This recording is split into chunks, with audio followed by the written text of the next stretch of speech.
SMTN.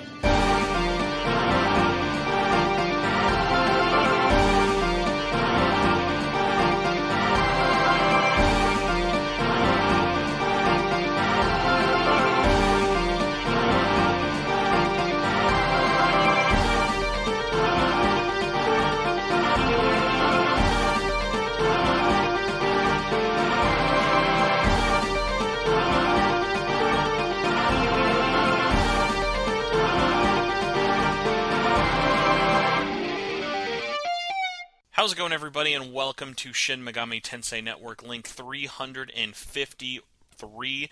I'm your host, Spencer Presley, and joining me is a special returning guest who all he wants for Christmas is a pink Badman button-down. Is that so much to ask for? Riku. Yo, what's up, Spencer? And yeah, shout-outs to that Badman. Vegeta's my favorite character so far, by the way. You hide it well. Well. Yeah. See me tweeting on Twitter about it all the time. Or X, I mean. We need your thirst tweet is just being like, oh man, looking for my Bulma. It's 2 a.m, looking for some Bulmas. Hit me up. Hell yeah. But yeah, Rikku, it's been a hot minute. I think the last time you were on was for talking P3P or P4G. Damn, I can't remember. It's been forever. It's been at least a good 2 years, I feel. So. Too long. But what have you been up to, man? Man, been up to playing some games, specifically Stellar Blade. I just finished that recently. I'm on my second playthrough. You know, the Nier DLC that just dropped, and I haven't got it yet because I need to make it to Wasteland on my second playthrough. So once I get there, I'll be buying that. Persona 3 Reload as well. It's a really fun game. Actually, hold on. About Stellar Blade, I was looking this up. I think it's free. No, it's $10. I thought it was It's free. $10? Okay, $10. maybe I tried looking it up under add-ons, and I was like, I didn't see it pop up, so I thought it was a thing. Bro, the fact that like, I've seen so many people using it, and it's $10, yeah. They have got to be raking in the money from that, just for the outfit titty shots alone. For real, no, it's like the most fitting DLC I think I've ever seen. Everybody was already like, Stellar Blade has a ton of Nier vibes already, and so like them getting an official collaboration, even if it's like just pretty much cosmetic, that's still really cool. So yeah, I'm gonna have to get that at some point. Really cool. The fact, like, I think if it was just costumes, I would probably be like, I'm cool to pass on it. Like, it's one of those like collabs of like, especially with like how much like P5 is so guilty of this, of like they collab with so much stuff that it just doesn't feel special unless like you see those games that really use it in interesting ways. And like, I think of like Nier, I've only really been tempted by it 1 or 2 times in games. Like, I remember the first time they announced 2B was going to be in Soul Calibur, I was like, This is perfect. And what was funny was like, because she was the first DLC character, it kind of fucked over the whole season. Like, no one else lived up to the hype of 2B being in Soul Calibur 6. They started off on a high and just never. Yeah, really, dude, like that'd be like, imagine if off. when like Tekken 7 came out, the first DLC character was Negan. You're like, where do you go from Negan?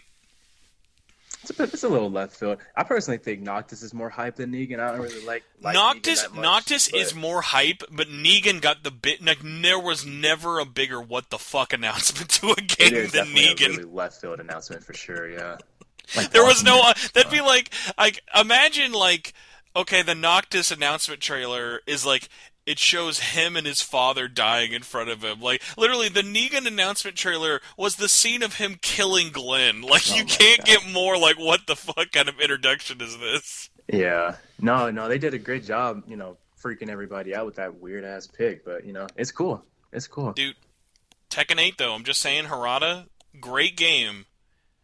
They gotta step it up with the DLC characters. The DLC characters, they're like, it's like when Street Fighter does DLC characters. It's like, oh, cool. This guy should be in here. They haven't had, and I'm sure that I think they're saving him probably for the last slot.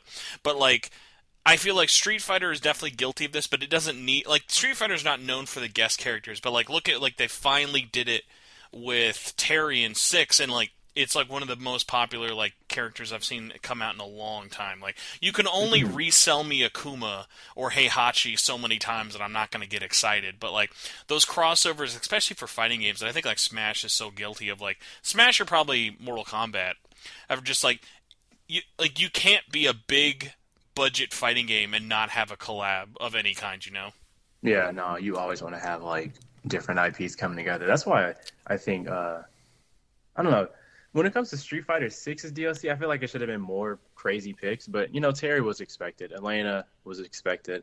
I just kind of wish they did a little more, but maybe they're not done. Who knows? I don't know. Well, we got oh man, I'm a bad SNK fan. There's another KOF fighter coming, but yeah, I think doing other series is cool. But I feel like Capcom's been edging us for like they're gonna do Capcom versus SNK 3. Yeah, they probably are. I watched a lot of Maximilian. I think he wants that too. I think everybody wants it at this point. Oh yeah, no, for sure. And I mean, like, I love Capcom. I'm still nervous if you told me MVC 5 is coming out soon. So like, I trust them to kind of do an SNK versus Capcom first before really jumping back into that with it. But yes, very, very, very large aside. Yes, Stellar Blade DLC, very cool. I hope to play it one day. I feel like everyone in my friend group has played that game. I've missed so many games this year, dude, and like Stellar Blade is definitely one of them. And like we'll talk about this later on with like Game of the Year talk. But it's like that's definitely up there. Of like I'm glad of how good of a reception that game had, and also like it's crazy of like, especially we see in this space so much of it. If you're a game that comes out in the first 6 months of the year, you got to really stand out to still be in that Game of the Year discussion for a lot of people in the mainstream. And like Stellar Blade, dude, like I've never seen people stop talking about that game. Yeah, people are constantly, for better or worse, keep talking about it. The conversation gets a little obnoxious on Twitter, but yeah, no, it's one of those games where like, people are waiting for that PC port. That's gonna bring a lot of like, my God to it and everything. And dude, PC port, that's gonna like, bro, that PC port is gonna be wild. Yeah. I think the costumes are wild now. When it comes to PC, it's not even gonna be the same game anymore. They're gonna get that 3D model. It's over. Oh, dude.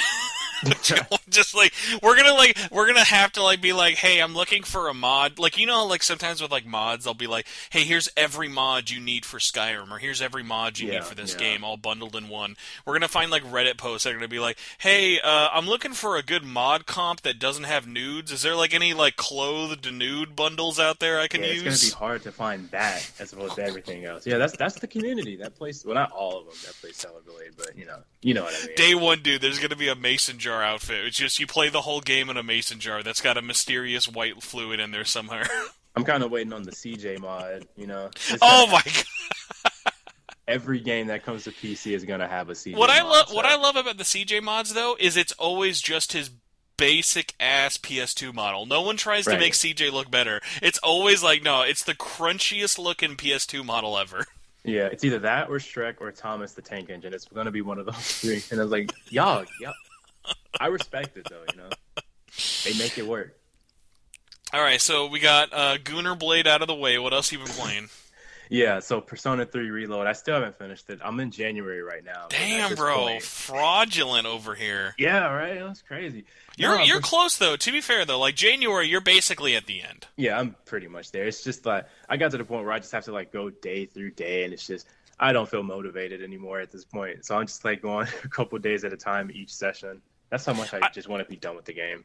Well, I mean, like, honestly, I think one of the reasons I've been slow to playing Metaphor, and a large part of this is how I also play Persona games normally, especially because I haven't really been doing any under embargoes for so many years, is like, I think the best way to play these games, especially the social calendar games like P3 and Metaphor, are like, you want to have enough time that you're sitting down and you're knocking out a couple of days or a couple of dungeon attempts in one go, but like you also don't want to just be like, oh well, I'm going to play for like 15 minutes. I'm like, dude, I can get nothing done in these games. So it's like, you want to have that marathon setting with it, but also I think marathon streaming these games or marathon playing these games never really work out well in the long run. Of like, these people who would just be like, oh yeah, dude, like I gotta beat it in like one weekend, or I gotta beat it in like... I think like a good balance was like, me marathoning like a game would be like me playing it and beating it in like 30 days.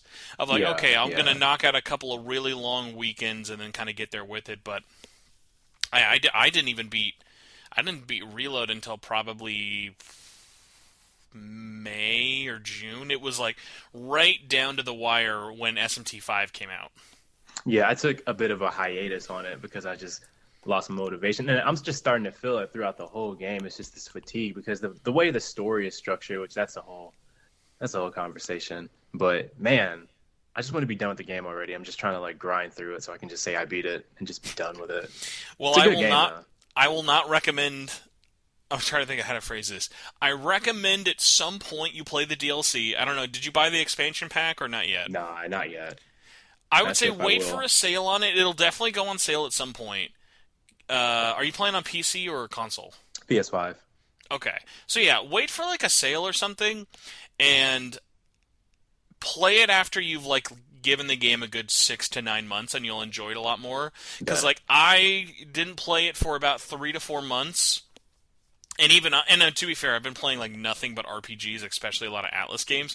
Even in that time, when I played it, because it is just nothing but gameplay. It's like there's story in that DLC, but it's a lot of just gameplay. There's no like, well, I'm going to school or I'm going on a date or I'm doing this. Like you're just doing floor after floor after floor. It can kind of get to you in that point with the game, especially because it is so long. Like it's another 30 to 40 hours to beat the answer. Damn. Oh. So you're getting a lot of good Interesting. bang for your buck. Like I didn't regret buying it at all. I was glad to like play it, and especially as like a good kind of teaser before Metaphor. But it did get to the point where I was like, all right, I think they could have almost spaced this out even longer. Like it's funny because like they waited 7 months for it to come out, and I'm Yeah. like, I get it. I think it made a lot of people happy. It made me enjoy the answer more than I ever did with it. But yeah, if you're just now kind of being like, all right, we're almost gonna roll credits, definitely don't just roll into the answer because it is just going to be that thing of, all right, well, we're back at Tartarus again. Yeah, it's gonna be a minute before I play the answer. I'm not in a rush to play it. I got so many other games in my backlog, so I'm good. I've had my Persona 3 fixed for now. Been playing anything else at all though? Yeah. I just recently, well, I say recently, I got Astrobot on day one, finished it in like a week and a half. Probably one of the best games I played this year, aside from Final Fantasy VII. That one also hurts, man. I know. I love platformers. I love Team Asobi and all their other like previous games and stuff with it. Like, but But that's another one. I'm like, I'm not gonna get spoiled on Astrobot. I'm sure I can wait for a sale. I can wait for something with it of just being like, but it just looks so fun to play. Like the FOMO from not playing that game is very real. yeah, no, it's so you haven't played it yet? I no, dude, because that Dang. it came out. I think a week or two right before I got laid off, so I was like, Okay. definitely not buying any games then. Gotcha. Well, I won't say anything, but that was one of the better games I played this year for sure. Matter of fact, it would be my game of the year, which we'll talk about that later. This will be my game of the year if it wasn't for Final Fantasy VII. So That was another one, man. I'm like, that's a game I'm glad I did not marathon, but it's almost hard not to because of how long that game is. I'm like, I don't know if I've ever played a game that felt as long and as chunky as that game does. that game had a lot of content, and I finished it at like 90 something hours.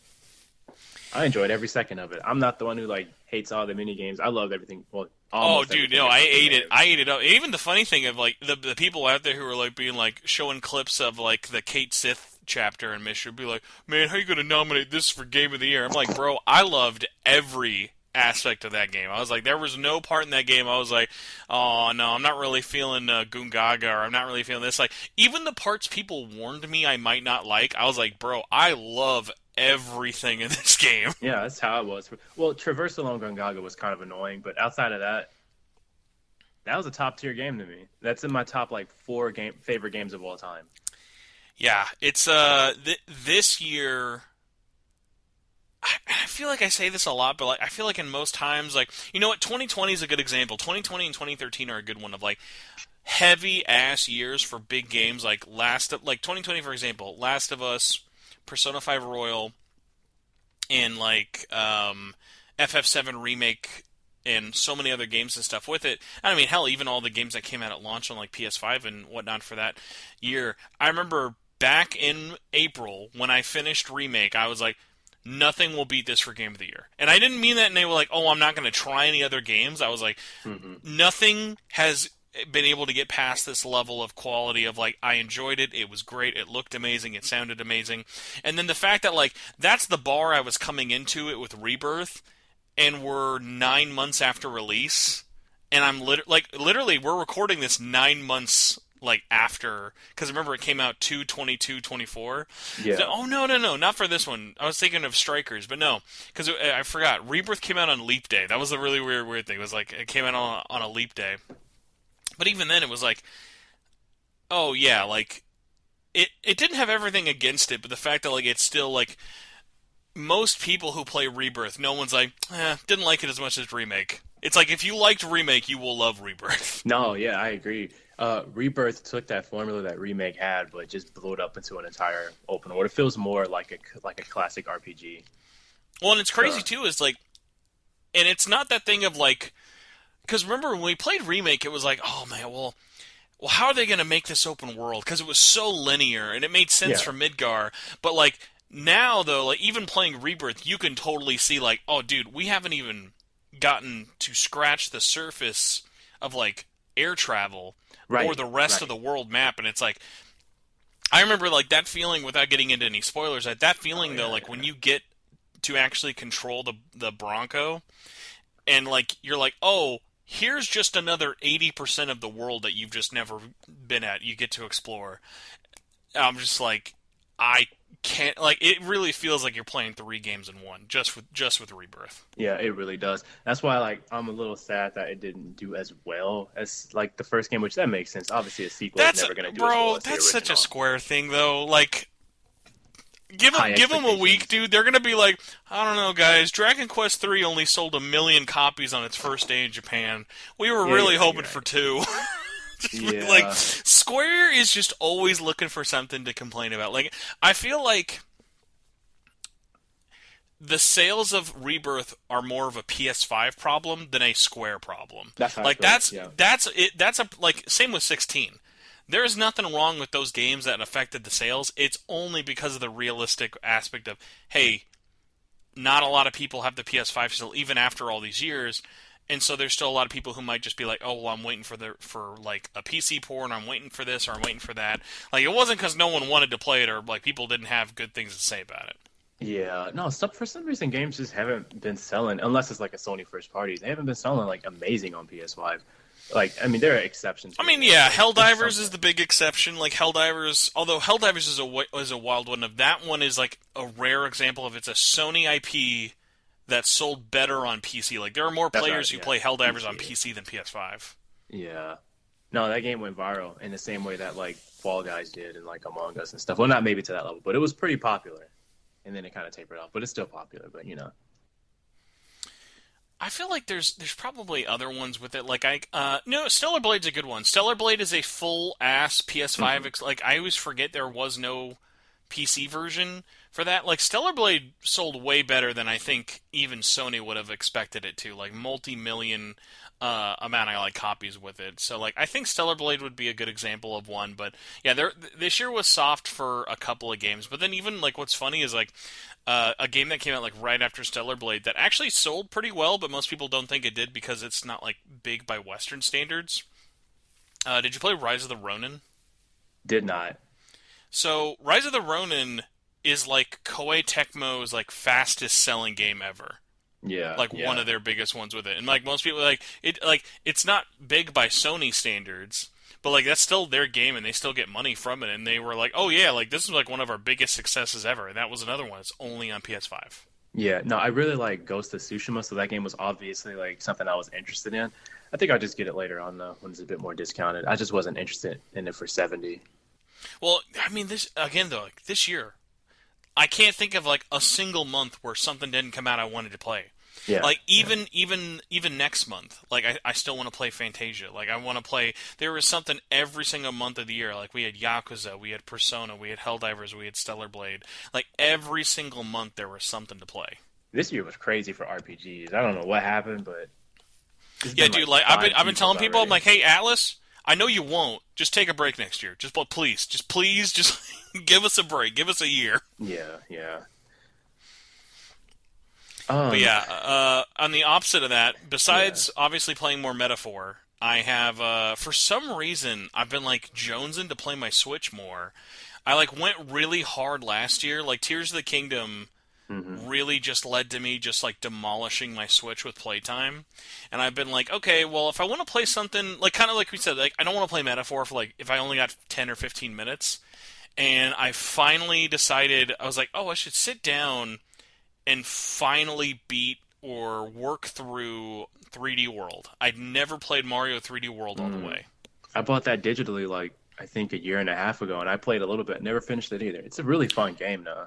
Well, it's funny, like, when it came out, I played it and I beat it, but I only beat Bowser's Fury. Like, I 100%ed Bowser's Fury, but I was like, oh, well, I'll wait and, like, maybe do multiplayer. I'll maybe do, like, co-op for the full game. And it got to a point where I was like, we were, like, had some friends over or something, and it was like, hey, we should, like, mess around with this. And, like, I, like, realized, I was like, I mean, hey, you can have fun playing 3D World with, like, 2 or 4 people, but like it still totally works just as well having only one. And so that's been like a really good one of just like pick it up, do a level or two, and just like put it down. And it's just so funny. I'm like I'm 10 years late to the party with this game, and I've just been like really resisting telling people like, man, this 3D World game is really good. Have you guys heard about this Wii U game? This game fucking rocks. Yeah, everybody's played it at this point. No, I'm right there with you, man. I've only put a little bit of hours into it. Even Bowser's Sphere, I haven't finished it yet, but I think it's really cool. Yeah, that was a wild one. Another one I probably want to get into next. If I get a chance to finally pick it up, I need to play Zelda because I'm like, man, I feel like such a bad Zelda fan. I didn't even pick up Zelda, or hell, even going back to the RPGs, like all 3 of the like Mario RPGs that came out over the last 12 months. I haven't picked up any of those. Are you talking about Echoes of Wisdom? Yeah, Echoes of Wisdom. Zelda? I haven't picked up. RPG, Thousand Year Door, and Brothership I do want to try. Dang. But then honestly, I've had this weird itch recently. I'm like, oh, I really want to just do like a Pikmin playthrough. Like just play through 1, 2, 3, and 4, just like bam, bam, bam. No, I've been skipping out on some Switch games too. Now I did get Mario RPG. That came out, I think, either on my birthday or I can't remember what it was like near my birthday. So I got that, and yeah, I skipped out on what was it, Thousand Year Door. I haven't gotten. What was the other one? The other RPG? Brothership just came out. Yeah, I haven't gotten that one. I don't know when or if I'm ever going to get it. My backlog is killing me, to be honest. Even Metaphor, I haven't gotten that either. As much as an Atlus fan as I am, I haven't gotten Metaphor. It's kind of fraudulent, to be honest with it. So, kind of related to news, kind of not. Have you seen Metaphor, like, today, the day we're recording this, finally got its first sale? Oh, yeah. Yeah. So it's for everybody listening, at least for the rest of this week, maybe even like next week, for the week of basically now to like the end of Black Friday, at least for now, I think it's Amazon and GameStop. It might be Best Buy or interchangeable, but Amazon, I know for sure. Metaphor is $50, which is $20 less because it is $70. And I'm like, $50 is great. The funny thing though is like, because the Day 1 edition is like some really meaningless DLC, it's kind of like, I mean, if you can get it now, cool. Like it's like Metaphor's a steal for $70. 50 is like even better. The crazy one to me is we got a price cut on P3R for the first time, like a big one. Like a month after it came out, it was $40.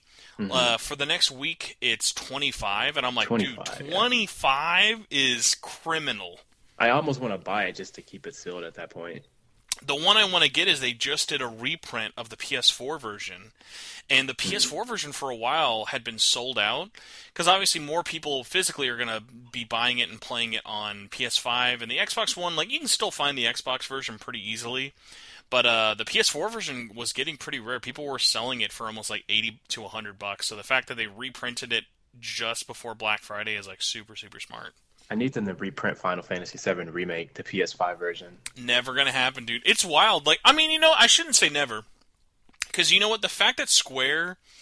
Remember when they did that Pixel Remaster collection? And the only way to get it physically was if you had bought it through their store and it was a limited thing? Like a one-time only thing? Yeah. And then, like 2 years later, they finally did it. Like, I have the collector's edition from when they put that out, like 2 years ago.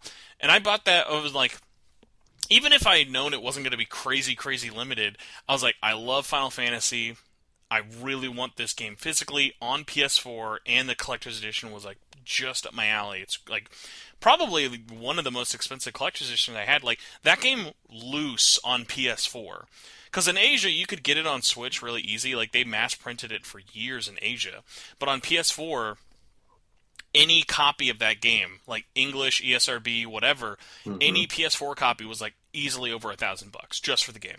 That's ridiculous. Yeah, nah, no game is worth that much for me. I'm good. Dude, the rough part was, like, especially in those unemployed times, I was like, yeah. I could sell that shit. But, like, my thing is, when I have something really, really rare, there's always that voice in the back of my head that's like, you're never going to get it back. Right, yeah. But, like, they just reprinted it, like, a month ago on everything. And it's like, even that's on sale now. You can get, like, all those games for, like, $60, $70. And they put it's at retail, it's at all the stores, it's not a shop exclusive. It's like, so I would say never say never. The fact of how expensive, though, especially the ESRB cover for 7 Intergrade is just crazy. Yeah, I had a chance to get it and I didn't, and I kind of regret that. But you know what? I found it once. So I pre-ordered. So ironically, like, here was the funny thing: was when that game came out physically, almost no one wanted it because you could do the free upgrade. If you had the PS4 version. So most people at that time were like, well, I'll just keep my PS4 copy. I don't need to get this physically. My only reason I got it day one was because if you bought it at GameStop and you pre-ordered it, you got a Steelbook. Yeah. And hilariously, if you think the price of that ESRB copy is expensive, that Steelbook goes for like twice as much. It's insane. Yeah, I'm just going to give up hope at this point. I'm clearly never going to get that game. But when you give up, that's when they'll finally announce it. They'll be like, "Oh man!" I will say, Facebook Marketplace. If you like check PS5 lots, I've caught some people slipping that way. So if I ever find, that's how I found one for a friend that way. He was looking for Intergrade and Alan Wake when both of those were really, really expensive. Like the first Alan Wake remaster kind of got pricey. So if I ever find another one, I'll let you know. Appreciate it. Yeah, that'd be perfect. Yeah. That Steelbook, though, definitely, I've maybe found it once, like outside of my house. Like that Steelbook, the one they made for Intergrade, is nasty. Have you seen it? I have not. No, I'm going to look it up. It's that shot they made for episode Yuffie, where it's Yuffie in her outfit on like the construction of Midgar, like overlooking it. Yeah. So it's like that. It's that poster they had made of like them kind of looking at the sunset in Midgar, and it looks really, really cool. Wow. Okay. That looks amazing. Yeah, that was a really funny one of people being like, "Bro, I can't believe you paid $70 just for the Steelbook." And I was like, "I 100% did." But like that oh yeah, I'm like, "Oof." I got away lucky in that one for 70, but yeah, speaking of things to spend your money on, 25 for P3R.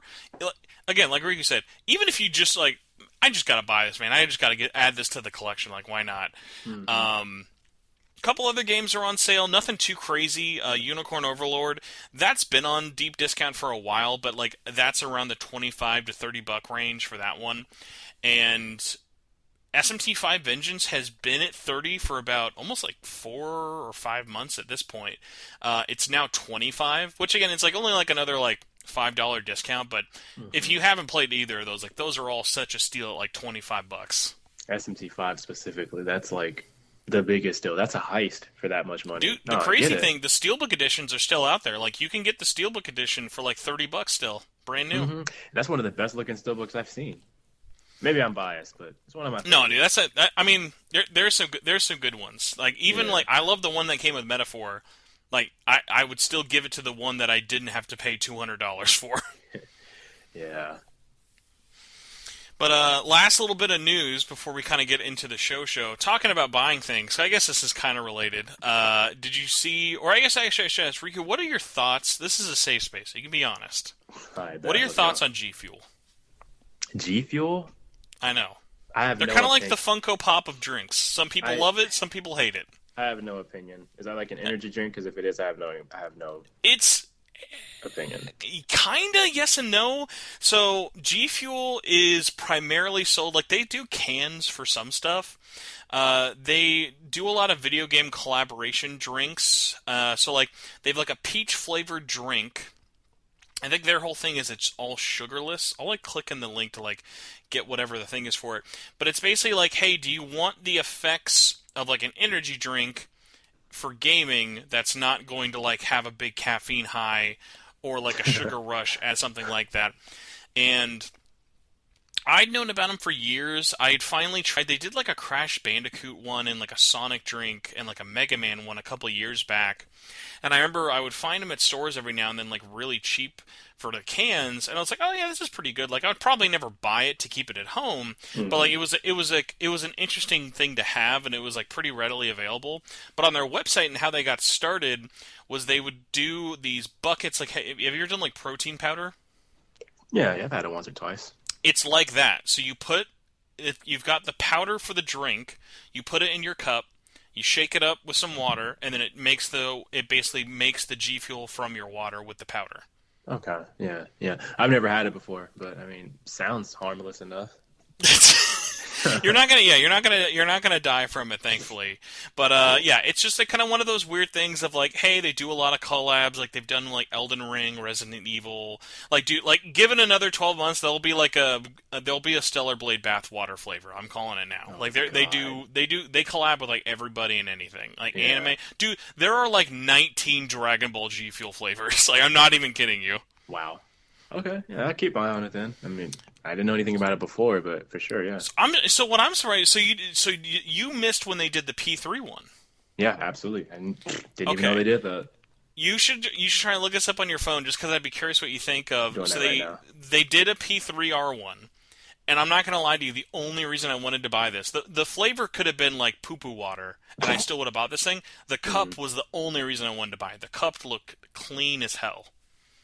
Because it was the artwork for everyone's all-out attack all over the cup. Okay, I'm looking at it right now. Yeah, this is pretty sweet. Yeah. I got bad news for you, Rikku. Yeah. That goes for like almost $200. Yeah, I'm good. Cup. You know, I think I'm good on that. $200 for a cup. Nah. It's why I don't know if all of theirs are that rare. I mean, I think because this is like Persona's a big thing, and this was like their first one they did. It sold out pretty quickly. And I mean, like, for the normal price, you got a box with a sticker, the collectible cup, and then the drink. And the drink's got to think about, like, anywhere between, like, 50 to 60 servings. So, like, price-wise, it's fine. Taste-wise, I was actually surprised at how good it was. I did, like, a little review, and I was like, honestly, I've had worse drinks, especially energy drinks. Like, I was buying it for the cup. The fact that I liked the flavor, I was like, okay, Kind of I'm a bonus interested. on top of it. Yeah, exactly. And I was like, all right, cool. We're going to get more Atlus collabs. I'm waiting for the SMT5 one. Never happened. Or not yet, at least. Get the Naho drink. Yeah, exactly. And then now, really randomly, like over a month after release, they just announced they're doing a Metaphor one. And it just went on sale yesterday. All right, cool. So, Did they come with like a really cool, like, what's the cup look like for that one? Look it up. So that's the bummer about this. Oh, no. So they announced the Metaphor one. You can pre-order it now. Anyone can pre-order it. It again comes with the cool box. The box actually looks great. The box like has a really clean version of the extended cover art. Mm-hmm. The flavor for the Metaphor one is peach raspberry, which actually sounds pretty good. The cup is the only one that's like a little rough. It's just a couple of PNGs of 4 of the characters. So you get the protagonist, Hulkenberg, Stroll, and I think Heisman is also on there as well. See Gallic. That's the fairy or whatever. It's just a little basic, and then my thing as well with it, like I know it kind of tiptoes into spoilers for some people. I'm like, listen, you're already releasing this a month after the game came out, and it won't even ship until like April. Include everybody. Like, put all the party members on there. Like, why only have like the first 4? Yeah, it's a little disappointing. I mean, it looks decent, but I mean, P3 one definitely looks better. Still not spending $200 on it though. Yeah, so you can still pre-order the Metaphor one. I get no money from them. I did try. I'm not in part of their fun collab code, though. But I at least wanted to let people know, just because I was like, hey, some people... dude, there are some diehards out there. Like, I've seen people out there, every flavor they do. Seriously, people treat it like collecting Funko Pops. You gotta have every flavor of G Fuel. You gotta get I gotta get the Super Meat Boy water. I had that once. There's a Super Meat Boy one. I literally thought I was gonna die when I drank one sip of it. It was so bad. Did it taste like beef? It didn't. It tasted like expired spicy cola. Okay, yeah, no, I'm good. I'm good. Thank you for But that was informing like, me to be on fair, that was GTA. like a carbonated one in a can. So like Yeah, maybe the gross dry powder was better. But yeah, yeah. I will say, as someone who's very much, I'm not the kind of person who would buy something like this. I took a chance on P3R. I was so pleasantly, like, seriously, I still drink out of like the P3 one as well, and I was getting to the point where like, it's getting kind of low, but I also don't want to buy anything else from them. And then it's Hmm. like, it's like, oh, this is why they waited this long. They knew your servings would be gone after like 40 weeks, and now they'll get you another one. Damn. But yeah, so that's up. Giga-brain tactics. I'm not sure how long it'll probably last. It will probably stay up at least until the rest of the month. I'd be shocked if it sells out faster. Hmm. But yeah, look at eBay. If you're even mildly curious, I'd say pick it up, especially because like they do a lot of discounts. Like the normal price is 40, but like they do a lot of like 20 or 30% off codes. Like I think I got it for like $30 after shipping. So like there's way worse things to spend your money on. Gotcha. All right. Well, that's good to know. I'll check it out. Rikku, what is like the weirdest game collaboration thing you've done? Like have you done like any like weird food collabs? Like did you go buy an Insomnia cookie for Final Fantasy VII Rebirth or do anything weird like that? I did buy the Insomniac Final Fantasy. Yeah. No, I was really looking forward to that game. I wanted because I missed out on the collector's edition, so I wanted something physical that was Final Fantasy VII. So yeah, that's what I did. That's Damn, all bro, that you comes to didn't memory even get though. the deluxe edition? Okay, so I tried, and like Best Buy was I got it from Best Buy, right? And Yeah, Best Buy canceled a ton of orders, man. yeah, and then by the time I Fuck. went to go to GameStop, it was already sold out. So I just kind of got screwed over with that one. I don't know how mine didn't get canceled. I pre-ordered so late at Best Buy. Like I remember I pre-ordered like a week before the cancellation started, and I Hmm. just kept waiting. I was like, it's gonna happen. I'm gonna get canceled. I'm gonna get canceled because like they had I'm this gonna like get you. canceled. Yeah, it was like they had an exclusive steelbook. So if you bought the deluxe edition, you'd be this big dumb sicko like me, and you'd get a game that comes on two steelbooks for no reason. And I was like, I need this second steelbook in my life. Yeah, that's why I went to Best Buy because they had the Tifa and Aerith Steelbook, and I was like, that's the one I need. And then I got screwed over and went to GameStop, and it was already sold out. So I was a little pissed about that. But Had it to go is what pick it up your is. copy and get the 7-Eleven pre-order bonus. You get a free Yeah, Butterfinger. they punched me in the face. Yeah, that's the pre-order bonus. The 7-Eleven special. Yeah, but that's all Well, that comes to mind really when it comes to like game collabs and food and stuff. I mean, hey, that means at least you're able to resist. Like, dude, the dangerous one was the Metaphor did like a collab with a boba tea shop, and it was Mm. literally the place my wife worked, and I was like, well, I'm gonna buy. This is gonna be the most boba I've ever bought in my life in one time because it was like they had 4 different flavored drinks. They were all new, and you got like a sticker and like a cup and like some extra stuff for like going. And I was like, damn, it's the worst thing. It's like it's a game collab that specifically targets me as an Atlus fan, and it tastes good. Yeah, yeah. Oh, that's what's up. That seems cool. But yes, speaking of mindlessly buying things, our last news story is just as we started recording today, we got the October NPD numbers. Hmm. So, NPD results, for anyone who doesn't know, are all the physical and sometimes digital sales of games in North America. And the interesting thing about October, as we were talking about earlier, is about 9,000 fucking games came out last month. There's a lot of games. Yes. Way too many Like to keep literally, the track of. top 10, Riku, the top 10 most sold games last month, Yeah, let's hear it. only 2 of them are not new. Damn. And it's FIFA and Madden. Oh, the every year nonsense. Yeah, that's a pretty good month then. So, I'm assuming you do not have this list up in front of you. Is this correct? Yeah, that's correct. Okay, so we're gonna play a Please fun read little it game, out. and we're gonna test your memory. How many games from the 8 that are on here Hmm. can you think of? So it's a game that had to come out in October. How many games can you think? Can you guess that are on here? Black Ops 6. Easy, number 1. Um, damn. Bro, we literally talked about number 2 before the show started. Yeah, my memory is like not good. Please give me a hint. Give me something. What genre is it? Idios Mios. Good lord, you lost me. A certain anime fighter. A couple people may know about. Dude, I'm blacking out. Bro, Dragon Ball. Oh my god. Yeah, yeah.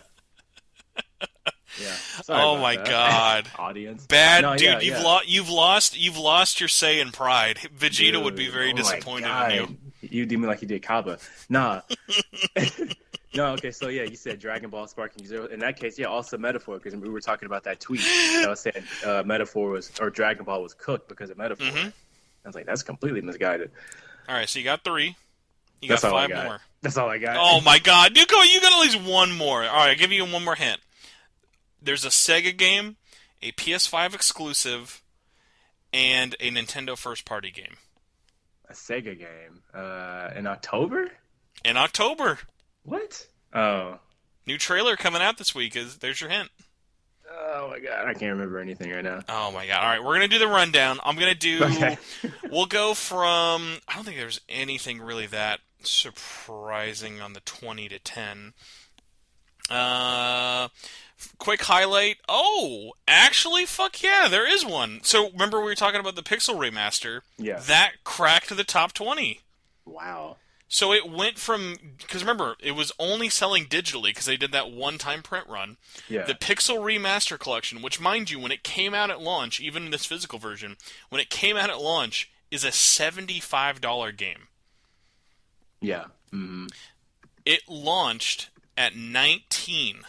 That's pretty insane. Yeah, pretty good. Pretty good. For a $75 game that's just a bunch of remade old like Final Fantasy games, like I would imagine like for like people like me, that's like, oh sweet, I'm all there for it. But like that's not something I would expect to chart. Like that's pretty impressive. Shows you how many people want classic Final Fantasy or something, or it's any sort of new release. If only they'd listen. Yeah, I guess it's just the novelty of having 1 through 6 on a cartridge or on a CD or whatever.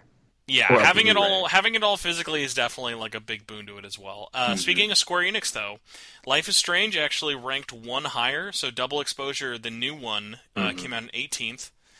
Astrobot went from number 2, goated, which is crazy, to 15. So the drop off was pretty big, but like it's still there, it's still hanging on. Yeah. Zelda went from 4 to 12, but Zelda's physical only, so you got to imagine obviously a lot more places. Yeah. Number 10 is FIFA, otherwise known as Football Soccer Club. Number 9, I can't believe you didn't realize this, Sonic Shadow Generations. Yeah, I haven't even played it. Oh, I'm gonna tell you. I haven't either. I'm gonna tell you right now. I think in November it will do okay. It might not chart in the top 10 again. I bet you when Sonic 3 comes out in December, it charts again, just because people are like itching for some more Keanu. Yeah. It's the whole like Sony thing, get Last of Us remastered and then also the show, and they kind of work together. Yeah. Cross marketing. Yeah, that's a good idea. Number 8 is Madden. Then these are all new. Everything after this. Mario Party Jamboree is number 7, physical only. Oh yeah. Number 6 is Dragon Age, which I think people have been like, obviously, like especially like online, people are either like very love it or hate it with the new Dragon Age game. Dragon Age has actually sold pretty well, and the crazy thing about Dragon Age, that was only with like less than 5 days on the market. Yeah, it was a pretty big game. Yeah, even with all the controversy, it was a pretty huge release for them. So I'm like, wow. I'm not interested in it because it just looks weird, but Yeah, they do have some fucking weird looking character models. Yeah, I will say that. It kind of puts me off. Number 5 though, Metaphor, which like at first I was like, oh, I wish it was a little bit higher, but then I got to remind myself, I'm like, Spencer, this is a new IP, and its name is Metaphor Refantasio. That is a terrible name. So the fact that is the 5th best-selling game is fucking insane. I'm thinking word of mouth is just carrying that thing really well. Oh, it has to be the demo, so, I mean, dude, like, we'll get into it with the main topic, but, like, I think the sales for it are definitely not going to slow down. Like, it's been a big one of, like, I think the fact that also, like we said, of, like, we're almost 2 months into the release of Metaphor, and it's just now gotten its first kind of sale. Like, Sega normally, like, dude, a month into Yakuza 8 being out, yeah, like they had it already at like $40. It was like $30 under. Like, so they're being a lot more strict about kind of like letting this thing go on sale because it's clearly still selling really well. Yeah, it's their third pillar, I guess, right? Finally, sorry, Soul Hackers, you lost the third pillar slot. Sorry, who? What game was that? I'm just kidding. No. Let me stop. Number 4, this one's wild because no one talked about this, but like there was so much hype behind this. I remember it came out around the same week as Dragon Ball, but PlayOn, who is like a Embracer Group brand, released Undisputed, and Undisputed is this game that did not get very good reviews, but if I'm recalling, okay, it is the first kind of return to AAA-ish boxing games. Like, do you remember back in the day? Like, it was a big deal, dude, when like Fight Night came out. 2004. Oh, dude, see, though, I always think of Fight Night Champion and like Fight Night round 3 and 4. But yeah, like Fight Night 2004 also was a big one. But like Fight Night was big, dude. Boxing. I know people like UFC is obviously still the new hotness, even like after all these years. But like, there are a lot of fucking people, man, who want to watch an old ass Mike Tyson get his ass beat by Jake Paul, unfortunately. And it's like, dude, boxing is big. Like, boxing is still a really big thing out there, and we haven't had a boxing video game in so many years. And even this, like, a pretty mid, like, 6 out of 10, and that's, like, being generous. Like, the reviews are not great for it, but a lot of people wanted this because they were like, dude, we haven't had a boxing game in forever. Like, I'm dying for this. Yeah, I can see that. I remember Fight Night. I played 2004 on a PS2, and also I think it was round 3 or round 2 on a PSP. Dude, round 3, I remember looking at that, like the like sweat physics they would show like for the 360. Like, man, look at the sweat coming off these boys. Okay, well I played on a PSP, so I definitely was lacking that, but it was still the sweat. Yeah, the sweat. You had to imagine the sweat on the PSP. Yeah. No, those so are good games. number 3 is gonna wild your brain. I don't know how big of a fan you are into this one, but this one's insane to me. Silent Hill 2. Yeah, never played a Silent Hill before. 2 seemed interesting. I just never got around to Really? Any of? Are you a horror guy? Yeah, I like Resident Evil. I like all of the remakes. I would say, especially if you've enjoyed the remakes, when it's also on sale right now. It's like $50. I haven't picked it up either, but like Silent Hill, I grew up. I've played all of them except this newest remake. Like, I was a lover even back when they were doing the really bad ones people hated, like on the Vita. Like, I like all sorts of Silent Hill games. They're not all great, but I enjoy them, especially just because like how crazy they are. But like the fact that like the remake came out, everyone was like, "Oh man, it's by Bloober. It's gonna suck." That was the cinema. Yeah, I remember that. Yeah. I was like, I'm a fan. I'm open-minded. I'm excited for them. I don't want this to suck. It's a PS5 exclusive. Not a lot of people gave it a lot of hope. And then I remember the reviews came out and people were like, this is really good. And then the fact that like it was selling so well on Steam, it was selling so well on PlayStation. I think the fact also it came out right at the beginning of the Halloween month was super smart. It gives me a lot of faith of like, dang man, like, this makes me wonder, like, how crazy is, like, Metal Gear Solid Delta sales going to be now? Oh, I think it's going to be a huge success. Yeah, so, Konami, please stop not making video games. Please keep this up. I'm glad you got so high up on the... Like, the fact that I would have thought Metaphor would have sold better than Silent Hill. So the fact that, Metaphor is 2 places behind it is insane. About how big sales must have been. And then, yeah, like we said, Sparking Zero and Black Ops just completely blew up the sales. Black Ops 6 is fun. I have it on Game Pass. It's very fun. God, that's another one, man. I'm jonesing to play zombies, but I know I got other things I got to play. There's only 2 maps right now. It's not worth it. Bro, I mean, listen, I'd be in it for the single player. I play my whole thing is when it comes to Call of Duty, I only buy the ones for Black Ops, or if there's like a moderately okay zombies mode, or like an interesting campaign. Like, I love the campaign, and with everything I've been hearing about like Black Ops 6, like I think even when the beta came out, I'm not even that big into like the multiplayer. When the beta they dropped it over the summer, I think I played like 30 hours of that beta. I was like, I need to be playing other video games. Yeah, I play exclusively for multiplayer and zombies. I don't touch campaign at all. I haven't done it since like Modern Warfare 2. Especially because you got it on Game Pass, give it a shot. Like, literally, everybody I know who's played Black Ops 6 is like, oh yeah, hands down, this is easily the best Black Ops... Like, not even, sorry. This is hands down, like, the best shooter campaign in the last, like, 5 or 6 years. Oh, wow. That's pretty high praise. Yeah. Well, yeah. Check it out. You already got it, man. I'm telling you to play the game you already got. Like, just check it out. Yeah, I'll try it out. But yes, that was our very long news intro segment. I'm pulling up our recording and see how disappointed I should be in myself of how long we've gone. Good old 50 minutes. Oh, yeah, 50 minutes. You know, a tight 10-minute topic, but that's okay. I believe in us. Let's do it. So we had some controversial video game news. I know, controversy in the video game industry never happens. So Rikku, the Game Awards, the Keeleys, as I like to call them. Yeah. The Keeleys got revealed. They revealed themselves. They showed all of their nominees, all their categories, all that fun stuff. Before we talk about who the nominees are, what categories are announced, all this stuff like that, I kind of wanted to give a quick little check-in of, like, what is your history with the Game Awards? And, like, what are your thoughts? Like, are you someone who watches them? Do you just kind of check up on them? Do you hate them? Do you love them? I love this question. Okay, so I've been watching the Game Awards since probably like 2015 or 2016. I've been watching it for a long time. And I posted on Twitter about this. I'm one of those people who, like, I don't care about, like, all the controversy about, like, the nominations and stuff like that. I genuinely enjoy the game show because I love the announcements. I love the awards. I just like, it's like the Oscars or the Emmys, but for video games, and I think that's really cool. I think my favorite so far has to be the one where they revealed Joker for Smash. Definitely one of the most hype moments. Sephiroth as well. 2018, man, that hits hard. 2018. Yeah, that was awesome.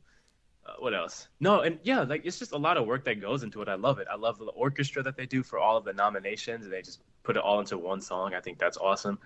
So, no, I look forward to the Game Awards every single year. Like, it's awesome. So, I don't hate it. I love it. It's just a big part of the gaming industry to me, I think, even though there's some, controversy. I don't really care about that.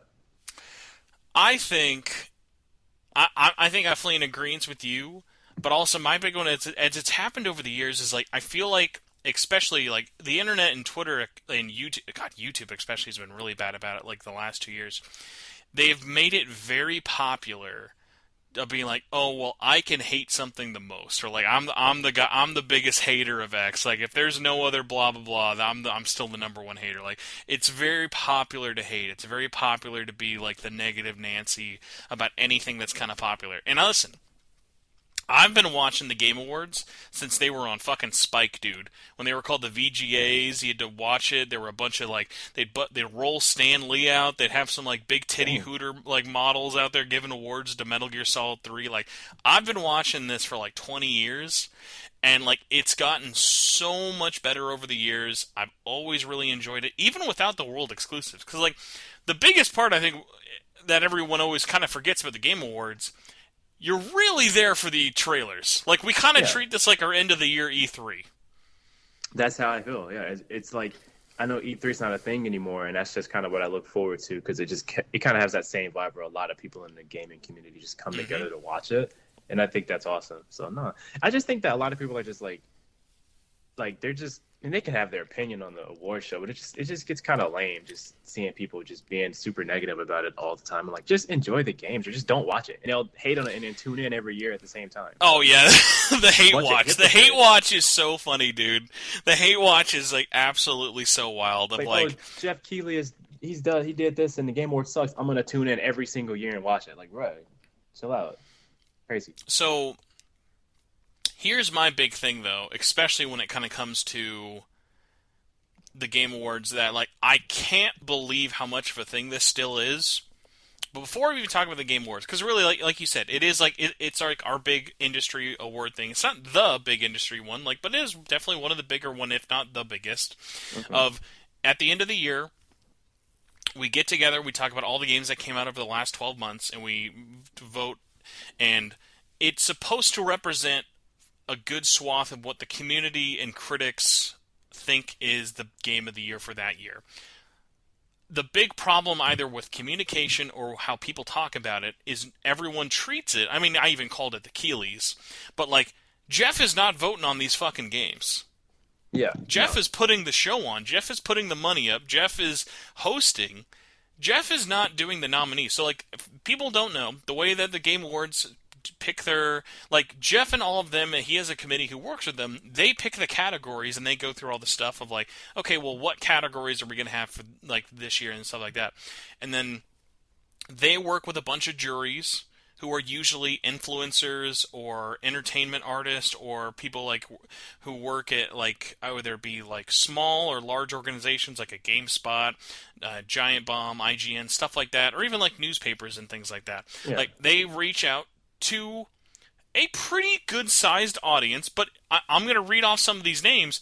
You're going to notice a lot of like similar trends of like, if you're the kind of person who's going to share a 7 out of 10 meme against IGN and like take that at real face value, and like if you're the kind of guy who thinks, how come IGN gave this game a 10 and then the next time they gave it a 7, like what a joke. Like, oh my god. If you're the kind of guy who doesn't understand that like these places are full of multiple people with multiple kind of like takes on games, you're not going to understand this. But like the big one is like, if you're mad at a category, and we'll talk about Game of the Year, because a lot of people are mad about Game of the Year for some fucking reason this year. People don't understand all of these are nominated by all of these other outlets. They're not even suggested to be like anything by Keighley. Like, there are literally, Rikku, there are people out there who literally think Bandai Namco paid Jeff Keighley to put Elden Ring in GOTY. Yeah, no, I hear the dumbest takes when it comes to Game Awards.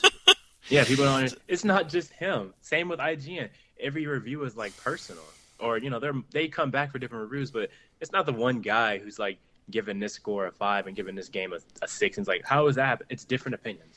So yeah. So you think you would have to explain that? The big one, and I mean, I get it to a little bit, because like every award is different. The thing I don't like about the Game Awards, though, is it's way too heavy on the jury. It's 90% of the vote is picked by the people who do the nominations. So even though you can vote on every category, it's a 10% vote, dude. Like, it is so rigged against you. Like, if you really are hoping Stellar Blade's going to win Game of the Year, it's not happening. Yeah, I kind of get that. 10% is pretty small. I think a generous 25, 35 would be nice. Maybe. I mean, my thing is, I think have a larger, more open access to the jury process and show what these conversations are looking like. Like, I don't think there's anything wrong with, like, whether it be Easy Allies or Kinda Funny or even the New York Times saying who they nominated, like, whether it be around the same time or whatnot, because, like, you look at these lists, like, I definitely have complaints with some categories, and the only reason is because a lot of these outlets are fucking lazy and they give up. And, like, again, Yeah. I'm not out here, like, saying, oh, well, you nominated the game wrong. Most of these categories, I totally see how all these nominations got to. The problem is, a lot of the people who are on this jury are fucking really bad at having a wide opinion on video game categories.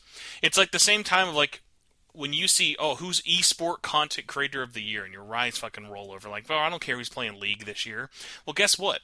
If your nominations suck, everyone who plays League is going to be fucking pissed at that list because you picked a bunch of nobodies who no one's talking about. Yeah. So, like, I totally get it, and there are some really egregious nominations this year that, like, people should be more mad about, like, so many other categories, let alone what Game of the Year is. But, like, my thing as well is I would say have more categories, have more different categories. We'll get to it later, but, like, the fact that the only genre categories out there are, like, RPG, sim, and then action and action-adventure are, like, dude, it's so narrow. Like, the amount of things that you can fit in, like, it's absolutely wild. But, yeah, so here are some of the names that people might recognize from, like, the jury list. There's Easy Allies, Entertainment Weekly, Game Rant, Gamertag Radio, GameSpot, Giant Bomb, IGN, Jeff Gerstmann, LA Times, Kinda Funny, MinMax, PC Gamer, Polygon, NPR, Variety, Digital Foundry, Games Radar, Eurogamer, Guardian, PC Gamer, and then a bunch of other, like, worldwide I shouldn't say a bunch of, but, like, you notice once you get out of Australia and Europe, it definitely gets a lot smaller in terms of, like, who they're kind of picking. But a couple of, like, Brazilian outlets, a couple of, like, Asian outlets, like China and things like that. But it gets a lot more small. Like, 80% of this jury pool is all a bunch of just big-name mainstream video game outlets that you see out there. They're not like pulling from a lot of like YouTube channels. And guess what? All the YouTube channels that are on here are all people who used to work at sites like IGN, who used to work at places like Giant Bomb. Like, there's no, like, oh, dang, bro, I'm trying to think of anyone who I wouldn't hate their opinion on. I was like, obviously you're not going to get fucking like Dr. Disrespect nominating a category, but like, there's a reason you're not, like, there's a reason Jeff Gerstmann is just one dude and he's on that list, even though like there are people who are bigger than Jeff Gerstmann who are on there. It's a lot of it is like, oh, you kind of realize when you put these names together, especially if you're familiar with a lot of them, it's a lot of just people who are friends with each other in the industry. Mm-hmm. So it's a very kind of incestuous circle there, and not in a bad way, but in that kind of way of like we talked about earlier of like, hey man, there may not be a lot of people who play shooters or battle royales at this company who do it full time, or maybe the ones nominating, or maybe playing sports games. So you kind of get to that problem of like, I'm glad you're doing it, but the voting process definitely has some fuckery that I wish would change, and that's like the tricky part of like, I think it gets better every year, but like the jury with the nominee process being so heavily favored, it's kind of like, I've always been like, dude, I don't even know if I've ever voted for the Game Awards, because it's like outside of like the open choice, because like they always let like there's like the like People's Choice Award one, like, yeah, you can like vote on that one because that's fully on the community, but it is just really funny of like, yeah, dude, like I don't vote for the Game Awards because like I know my vote doesn't matter. Like, it matters less in the Game Awards than it did in the fucking election. Yeah, I've never voted for the Game Awards. I'm good on that. So yes, I hope my rant about the jury process made sense, but I'm gonna go through a couple of the categories just to kind of like pick your brain on either, oh, I thought this was interesting, or I think this is a completely dog trash category this year. First one, this is interesting because this was very skewed. Most anticipated game. I think this is a category that always makes sense. People are always excited for the games that make sense next year. The only reason I find this category laughable, dude, how is it not going to be GTA 5? I'm sorry, how is it not going to be GTA 6? Oh, yeah, it's unfair. That's like a tier 0. You can't even put it in a list and it'd be unfair. Like, literally, I love Death Stranding too. Like, you and I, we are both super hyped for the new Ghost of Tsushima game. Like, Ghost of Yotei looks sick. Metroid Prime, Monster Hunter, all of these games are wild. Pun not intended. GTA will fucking demolish all of these! No one's gonna not pick GTA 6! Yeah, you just can't put it in a list. No, GTA 6 is the game of the generation, the game of the next 20 years, to be honest. I can't even, like, I'm not even, like, lying, dude. If Jeff came out and said, guys, we have to put an asterisk, I want most anticipated game of next year, I want that to be, but you can't say GTA. It's like, okay, what we had to, like, all right, guys, we have to bet what'll be the best-selling game this year, but you can't say a sports game or Call of Duty because you got to make it harder on yourself. Yeah. I mean, that's an easy answer. No, for real, it's not a fair fight at all. So one of the most absolutely wild categories to me, and I feel it completely not talked about at all, but like goes back to, like I said, my problem with the whole jury voting process, is the best sports/racing category. So have you seen the 5 games that are nominated for this? Have not. F1 24, Football Club 25, NBA 2K 25, Top Spin 25, and WWE 2K 24. What's the problem with this year? I have no opinion on any of them, but also, I don't know. What's the problem? The problem is the most... no, this should still be the case. They might change next month with Call of Duty. Currently, right now, the best-selling game in all of North America is NCAA football. They brought back college football this year, and it fucking sold like gangbusters. It's still selling like gangbusters. We hadn't had college football in 10 years. The last one was a fucking PS3 game. Yeah, no, that's like the one modern football game that I was actually looking forward to getting. I haven't gotten it yet. I will at some point. It's absolutely wild, and it's like, bro, and we'll get to it with fighting games as well. You know that it was just a bunch of dudes sitting around, and they were like, had an Excel file they had to fill out, and they're like, oh, fuck. well, what came out this year? We'll just pick whatever came out and kind of do that. Because it's like, you can tell they were just trying to fill in the list more than, like, there was someone with a passion really voting for this category. Like, Yeah. I know you and me both really like fighting games every year, dude. Best fighting game always just feels like it's either one really obvious answer and a bunch of bullshit that they just, like, felt that they had to throw in there to fill in the spaces. Yeah, that's true. That's true.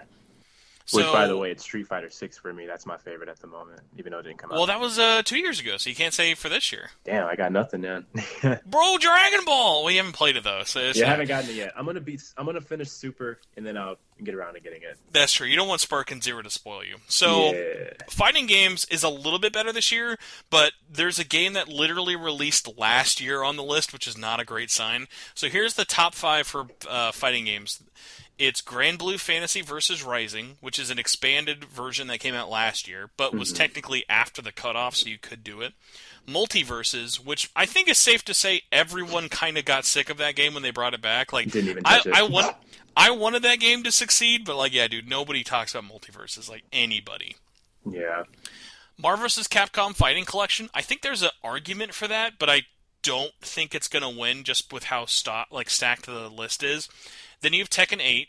Tekken 8, fantastic game, totally deserving. And then you have the clear winner. Again, this is another GTA 6 situation. Dragon Ball Sparking Zero. Dragon Ball is going to wipe the fucking floor with this category. Like, if any other thing wins, like, I'll be shocked. Like, it's like, even people who don't like Dragon Ball know how big of a deal that game was. Because it's like Budokai Tenkaichi 4 or whatever. Well, no, I mean, it goes back to the college football thing. Although, ironically, people actually knew about with Dragon Ball. We hadn't had a proper Tenkaichi game in over a decade. Yeah. So it's like a big deal, yeah. Yeah, so that one is, again, another weird, like, there's so many other games they could have included and other things like that. We are going to get into a little bit more positive news. Shockingly, and I mean very shockingly, because, like, again, in a year that's been this crazy, I haven't played every Atlus game, which is really saying something. Unicorn Overlord actually got one nomination. Did you see what it got nominated for? Best family game. God, that would have been funny. Best sim/strategy, which actually this was a pretty stoked year for it, because there was the other nominees are Frostpunk 2, Age of Mythology, Manor Lords, the Capcom game Kunitsugami, and then Unicorn Overlord won.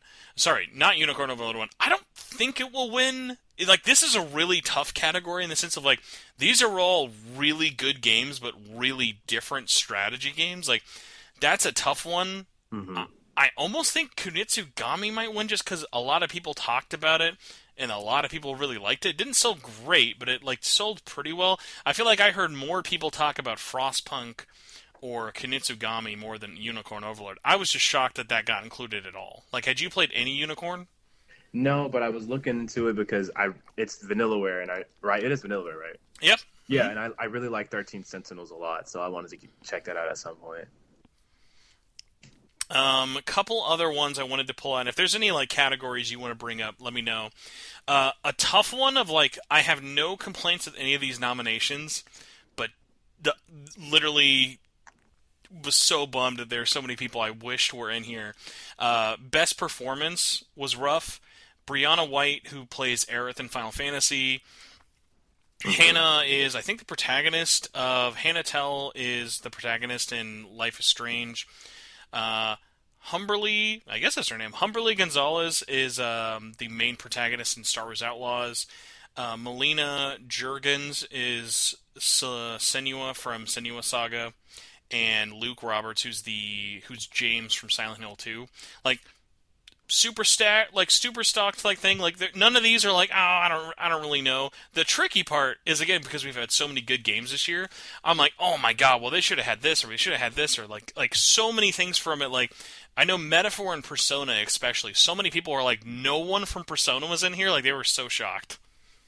Yeah, I think the cast in Persona is, like, honestly amazing. What's his name? I see him so fake. Junpei, yeah. Oh, Zeno, dude, Zeno is great in a lot of things for it. I think, like, something like a Persona, I kind of understand it not making it in, even though I would love it if it did. At the same time, though, man, I know you haven't played it yet, the voice acting in Metaphor is fucking top notch. Oh yeah, Top notch. I'm looking forward to that. Yeah. Here's the tricky one though. Talking about it, I do not envy anyone, and I got no complaints with any of this category. Best music and score. Oof. Like how do you throw any of these away? Like literally, this is the 5. Like this is like I can't complain about any of these games. Astrobot, Yes. Final Fantasy Rebirth, Yes. Metaphor, Silent Hill, and Stellar Blade. Any of these I could see taking it. Now, if you ask me personally, it's Stellar Blade. I love Final Fantasy VII's music, but Stellar Blade is on like a. I'm not comparing it, but Stellar Blade's music, it makes me feel things. It's amazing. Great soundtrack.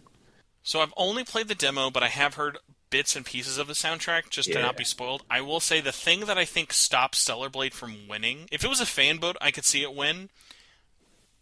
Stellar Blade, unfortunately, sounds too much like Nier Automata. Yeah, I knew it. Yeah. And it's not against it. I have no problem with it, but I think because it's so similar to Nier, it feels less new. And like I think Metaphor, like all unbiasedness out of the way, because honestly, I feel like technically my heart wants to give it to Rebirth just because of how massive that game's soundtrack is. But then I think about what I'm going to remember more this year, and Metaphor just sounds crazy. And like I'm only like 25 hours into the game. Like it's still been going to some crazy places. Like think of like that battle chant theme with like the like with like the monk singing in the background. Like people like that is such a unique sound to that game that I could see that getting in there just for that battle theme alone. It's unique, but also that gave me strong Fire Emblem Three Houses vibes. There's this one track, maybe 2 tracks from Fire Emblem. I know, you're right. That is actually a good comparison. People don't bring that up enough. Yeah, but it's still a great battle theme. So, game that I want to win in my heart, even though I know it won't. I would love if Astrobot won that. I want Astrobot to win everything because I want Sony to see that and be like, yep, we need more of that. They need that Alan Wake 2 bump. Like, remember everyone last year wouldn't shut the fuck up about Alan Wake 2? Yeah, and then it won Game of the Year, and then everyone was like, well, now we're never going to shut up about this game. Another one I wanted to ask you about, again, another really tough category, / a weird one. Best Narrative. We've got Final Fantasy VII Rebirth, Metaphor, Senua Saga, Silent Hill 2, and this is wild, Yakuza 8. Interesting, because I hear a lot of differing opinions on Yakuza. Oh yeah, dude, I've never heard anyone be like, "Oh yeah, Yakuza 8's the best in the series." It seems like most people agree that it's like not as good as 7's story, and that there were some two sides. There was like a two perspective story. I've not even played it, and I know it's like the amount of the stuff I've heard of like people being like it's too crowded with both protagonists. Like that's the tricky part. Yeah. So, I mean, out of all that list, all I play, okay, I put like an hour into Yakuza 8, but. I would give it to Final Fantasy VII because I haven't played any of the other games. What was it? Silent Hill. What was the other ones? Senua. I don't know how Senua 2 got on there. Yeah. Like, I feel like a lot of people forgot that game came out earlier this year. I was still thinking, wasn't that still a Game Pass game that was like on the way out coming out? That's what I thought, but no, it's already out. So. No, so the thing that was weird about Senua 2 is it was announced at the same time as the Series X. So it was announced in 2019, but it didn't come out until May of this year. So it took it almost like 5 years to come out. Because I was like, it's always was that thing that was like on the horizon, but we saw it at every fucking show, and it was like, please stop showing this game. And then it came out, and everyone was like, well, it's not as good as the first game, and it's only 6 hours. And a lot of people just like were like, nope. Yeah, I remember that. Yeah, that was like a big talking point. 6 hours, which I don't care about game length that much, but I mean, damn. So, bro, speaking of game length, we got a spicy category. We got let's go. Best RPG. This is another one of like I don't want to vote in this category, and I haven't even played 3 of the games in this category. Dragon's Dogma 2, which, by the way, I think Dragon's Dogma. Too many people forgot about that game. Yeah, no, it was okay. So I played a little bit of it. My friend has it, and it's like it's a cool game, but I think unfortunately, based on what my friend said and what I've seen, it's kind of a retread of the first one. I mean, it's basically a remake of the first game. Pretty much a remake. That's the funny thing is people kind of pointed this out when it comes out. So the game is called Dragon's Dogma 2, when you Yeah, boot I know up what the you're gonna game, say. the title screen just says Dragon's Dogma. That's exactly. I was like, yeah, I know what they're doing. As soon as I saw that title screen and said Dragon's Dog, I'm like, okay, yeah, I know what's going on Actually, here. and I guess I would correct myself. It is more of a reboot than a remake. I'd say a reboot, yeah, because like there's like a lot of. This isn't a spoiler. The dragon, he's back, and it's like, He's Dogman. yeah. So yeah, it's like a retread, and it's not a bad thing, but I'm just gonna wait personally until I buy it. I'm gonna wait for like the Dark Arisen type expansion or whatever they come out with for 2. Yeah, That's that what was I'm another gonna. one of like with how busy this year was and the fact that we know that there's a big expansion coming out. I'm kind of like I wouldn't mind waiting for the gold edition for this because I didn't play the first game until I played Dark Arisen as well. Yeah, and I'm kind of hoping they fix the performance on that one too because it's not good on PS5 at all. Wait till you see Monster Hunter Wilds, dude. That thing's Oh, chugging. it's that It's Aria. chugging. I guess they can't do Aria. They must not be able to do like open-ended stuff. I guess that much. I don't know. I mean, we're pushing it. That engine, I mean, like when it's looking good, it looks good. Yeah, shout outs to Resident Evil Remake and all those games. Those are incredible on the Aria engine and Monster Hunter Rise. So next we've got Shadow of the Erd Tree, Final Fantasy VII Rebirth, Like a Dragon. Again, no offense to Yakuza 8. I love Yakuza. I'm kind of shocked it got in this year. Like, that was one I was like, I didn't think it needed to be another Atlus game, but, like, we think of all the RPGs this year. Like, I feel like there were a lot of other more interesting RPGs that could have taken Yakuza 8's spot. Yeah, And I don't mean any disrespect to it. I'm not even saying, like, SMT should have had it, but I think a lot of people are very shocked by this. Not a single category has Persona 3 Reload. Which Yeah. also, we'll get to this with Goaty Talk. If you were someone who thought, and I swear I've said this on the podcast, if you are someone who's got all of their functioning brain cells legitimately thought that a remake of Persona 3 was going to win Game of the Year, good for you, buddy. But, like, Yeah. that was never going to happen. Yeah, it might have got a nomination for something, but Game of the Year, absolutely. No.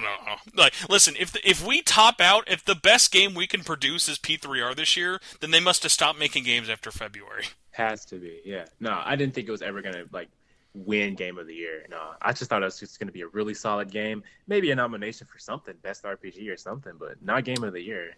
Not even close. Oh yeah, but yeah, and then along with it is Metaphor. Again, no opinion. I haven't played it yet, but looks great. I mean, I think even if you have to guess which one's gonna win, it's tough, man, because it's like Final Fantasy. I feel like it's a tie between Final Fantasy and Metaphor, That's what I especially think for too. RPG. They're just so different, but they're both so popular. It's really weird. It's like I could give it to either. I just don't know who's gonna get it. In my honest, okay, so Final Fantasy VII, it got a 92 on Metacritic and a really high user score. I don't know what Metaphor it was like a 94. Oh yeah, it's pretty much like right up there, same level of high reviews. At that must play level.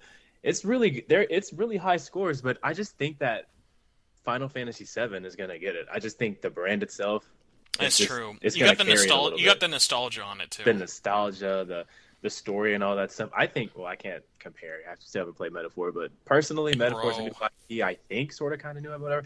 Oh, 100%. 100%. Yeah, I just think Final Fantasy is going to get it because of name alone, but not to say that the game doesn't have quality because it does. It's seriously like ridiculously huge. I'd be disappointed if it didn't get it personally. So I think in terms of, and it's tough because yeah, I've beaten one versus not beaten the other. I will be shocked. Like as of right now, I'm still loving Metaphor. Final Fantasy is my personal vote, but yeah, I also then think about it at the same time. I'm like, I could also honestly see Metaphor winning just because it's more recent. it could. Yeah, I'll definitely have to play it if it wins at that point because I can't be like, oh, Game of the Year. I don't know anything about it. I have to check it out. Plus, it's Atlus. I'm missing out. I don't know what's going on. It's just too many games I'm playing. Too many games, not enough time, man. Exactly. You gotta play the 19 romancing saga games that came out this year. Huh? Let's see. Besides Goaty, by the way, so spoilers: SMT5 got no nominations. Not a surprise for a re-enhanced re-release. P3R, genuinely for me, I'm kind of shocked at the very least didn't get music or design. I think that one's a little bit shocking. I was never expecting it to even get nominated for Goaty, but Metaphor getting, I think, 6 nominations is insane. Like, it's literally... So, Final Fantasy and Astrobot are tied for 7, and in third place, Metaphor has the third most nominees for a game. Interesting. I want to go back up to P3 real quick because you just mentioned it not getting nominated for music or whatever. Personally, and this might be a hot take, I think that the original soundtrack is better in almost every way, except for the bosses that happen every full moon boss. I think that's better in Reload. Everything else, pretty much everything else, I like in the original more. But that's just me. If you make me go back and play vanilla P3, I will just be every night asking myself, where is Color Your Night? Why am I not listening to that song? It's such a good song, though. Yeah, that is such a good song. That song fucks. Yeah, it does. It absolutely fucks, for sure. Man. But yeah, no, great soundtrack. I just like the original more. And I'm going to go back and play FES at some point. I feel like I need to. I watched an hour-long video that explained the differences and stuff, and I'm like, damn, FES. Oh, there's a lot, dude. Especially, I will say, that was the funny thing. Like I said, I hated the answer back in the day. I would say they actually changed more with the answer remake than they did in the base game. Wow. Interesting. Yeah. Interesting. No, I've always wanted to play P3. I just haven't gotten around to it. They trim a lot of the fat, thank God. That game. Yeah. Okay, well, that's good to know. Make it a bit more digestible. So last, but apparently most controversial category, Game of the Year. Now, I've told you, at least, if gun to my head I had to pick a GOTY, I would say FF7. I think you would say the same right now. It's either that or Astrobot. I have two Game of the Years. It's that and Astrobot, to be honest. So here is the 6, because for whatever reason we always have to give one extra one to Game of the Year. I mean, I guess because it's there's never enough categories. It's so hard to pick one, let alone here's some nominees. Yeah. So we've got Astrobot, Balatro, Black Myth Wukong, which by the way, another game. Fucking really want to play that game. It looks cool.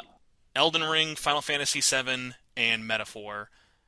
This is crazy. So for not even getting into public discourse, which we are going to get to in a second. I think looking at this, and this is just me, I genuinely I love this. I love this nominees. They're all all these games are so different.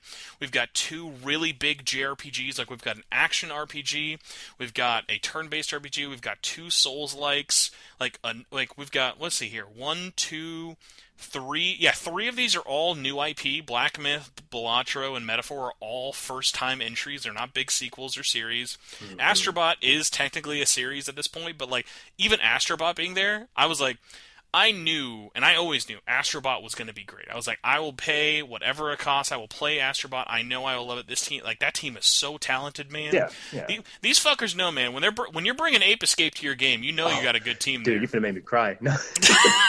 Dude, so, it's that thing of, I'm so happy that game's getting the flowers it deserves, but also, I love how varied it is. We've got a card game, we've got Souls-likes, we've got a platformer, we've got RPGs, and it's I look at this and I go, this is a great, diverse list of games. And again, so many other games that, I would include on here as well. From, playing out throughout the year.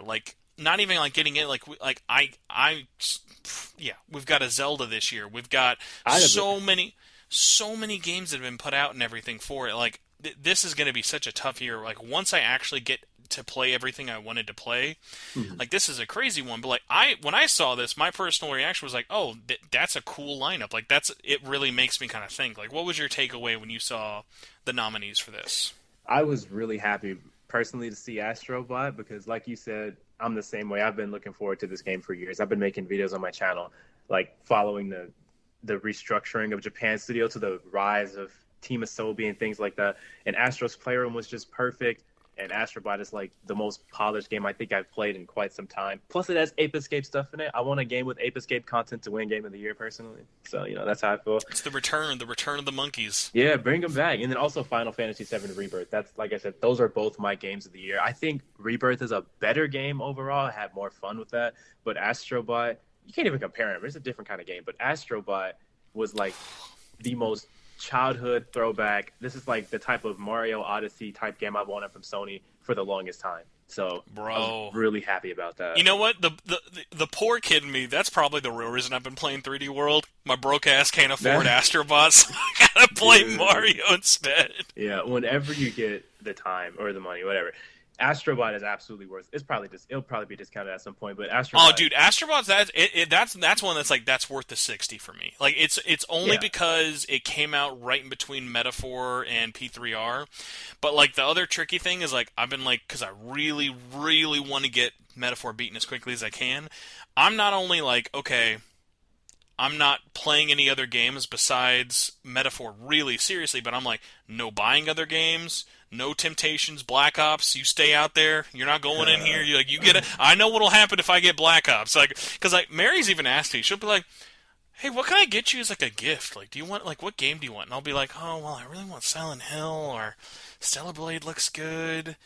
Astrobot's pretty good too, and then I go like, no, don't buy me anything, don't buy me anything, because I'm like, I still got like 70 hours left of Metaphor, dude. I'm like, I gotta fucking go. Like, dude, That's the reason I'm jonesing for a lot right now. Yeah. I've got the hives for Dragon Quest 3. I'm fucking rock hard to play that game. I'm so ready for that. It's that and Metaphor. Those are two games I really want to play. But dude, I just finished Stellar Blade recently, and I'm not even done with Persona 3. I got like other games that I need to finish. I'm just like, nah, I'll wait. But I think the next game I get probably will be Dragon Quest 3. I'm really excited for that one, especially on PS5.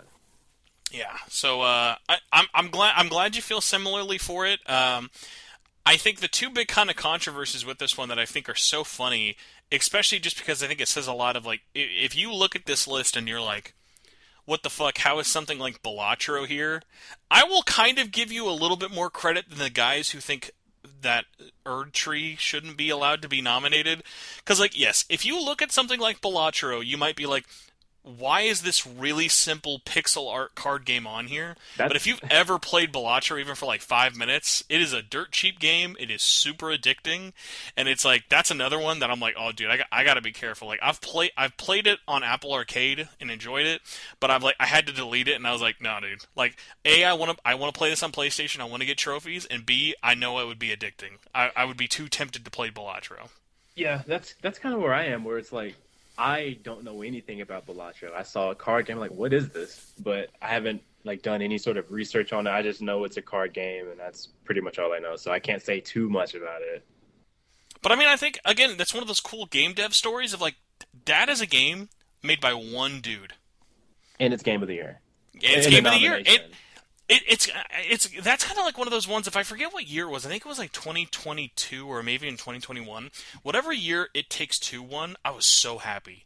I hadn't even beaten it at that point. I still haven't beaten It Takes Two, but I was just like, man, it is so cool to see that something like this could win. And I remember it just like, because like when you see like the Elden Rings win, or you see like big AAA IP win, like if Final Fantasy VII wins, I'll be very excited for the team. But it's kind of like, I get it. Like, listen, especially now that it's like a sequel, it's like we've seen what those flowers look like before for Final Fantasy. Whereas, like, if Metaphor wins Game of the Year this year, like even if it's not my Game of the Year, like that would be such a like Atlus. Think about it. Atlus didn't even like get Game of the Year for P5. The closest they've come is to get nominated. Mm-hmm.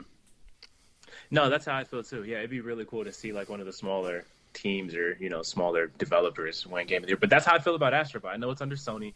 But I adore Team Asobi. If they won Game of the Year, I'm happy. Oh man, especially like, I mean, and I'm thinking about it too. You know what they would need, even if it's like neither of them win, because the one big Astrobot collab that's missing.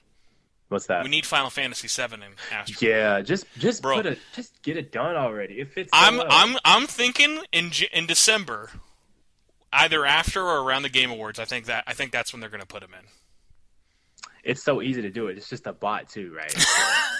Astro's Playroom already had Cloud Sword. My like gut tells me that they want to do something crazy with that collab. Like imagine like they're like, hey, instead of just adding the bots, we're gonna add a whole new world. It's gonna have like 3 levels on it, and instead of because like, each one of the worlds in Astrobot like have a different gimmick to it. Yeah, and the Ape Escape one recreated the Ape Escape game perfectly. Yeah. Like, imagine if they do a Final Fantasy VII Remake Astrobot world, but all the combat is turn-based. Dude, oh my god. People would freak out! You just open my mind to the possibility of them adding more content past the speedrun levels. They've said they're going to support it. So, like, man, they got to do something with it. Yeah, no, and they said it will be more than just the time trial levels, which makes me happy. Okay, that makes me really happy. Yeah, because I always felt that Cloud was missing. I'm not trying to do no fanboy stuff, but I always felt that Oh, bro, Final we Fantasy. dick ride for Cloud in here, man. This is Yeah, we dick ride hard for Final Fantasy in you this know what I'm saying? house. Like it started on PlayStation One. Remakes are exclusive, which they'll come to PC at some point. Whatever. I'm just saying that Final Fantasy has been sort of, walked alongside the brand of Sony and PlayStation for a long time. Just put him in Astrobot. Okay, it's not a big deal. Just do it. Just do it. Make a world, like you said, turn-based. Bruh, I still play the Ape Escape level just for fun. Like, just to hear the music. That I've been spoiled on a lot of things for Astrobot. I haven't seen what that level looks like, and I want to experience that like in person so bad. I almost cried. Just kidding. No, I definitely felt emotions. I was like, damn, this is like how I felt when I was a kid, man, playing Ape Escape for the first time. Oh, man. I was so impressed, and it's the first level, so I know they got their eyes on Ape Escape. Hopefully, they'll do a remake at some point, maybe. I don't know.